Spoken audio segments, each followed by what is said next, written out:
नमस्कार मंडळी. ठरलं तर मग या मालिकेच्या पुढील भागामध्ये आपण पाहणार आहोत की चैतन्याची तब्येत ही अचानक खराब झालेली असते. तेव्हा सायली अतिशय चिंतेमध्ये पडते आणि ती अतिशय घाबरते. आणि त्याच वेळेस अचानक त्या ठिकाणी अर्जुन येतो आणि अर्जुन हा सायलीला बोलतो, सायली मला समजले की मी जरी बाहेर गेलेलो असलो तरी माझ्या बायकोला माझी किती काळजी वाटत असेल. तर आज माझ्या काम केले. मला वाटलं की माझी बायको संकटामध्ये आहे आणि मी इथे धावत आलो आहे. तेव्हा चैतन्य देखील आनंदित झालेला असतो आणि तेव्हा अर्जुन हा सायलीला बोलतो, आज प्रॉमिस डे आहे आणि प्रॉमिस डेच्या दिवशी मी तुला प्रॉमिस करतो की मी तुला एकटीला सोडून कुठेही कधीही जाणार नाही.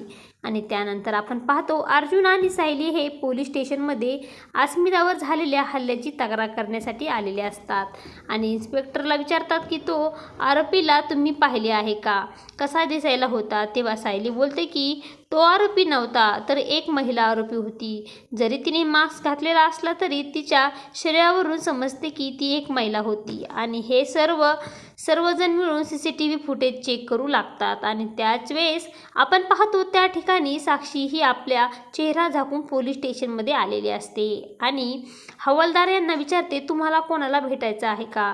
तेव्हा साक्षी सांगते, मला महिपत शिकरेला भेटायचं आहे. आणि त्याच वेळेस सायली आणि अर्जुन देखील पोलीस स्टेशनमधून बाहेर जात असतात आणि तेव्हा सायली आणि साक्षीची नजरानजर होते. तेव्हा सायलीच्या मनामध्ये त्या महिलेविषयी संशय निर्माण होतो तर साक्षी मात्र अतिशय घाबरलेली असते.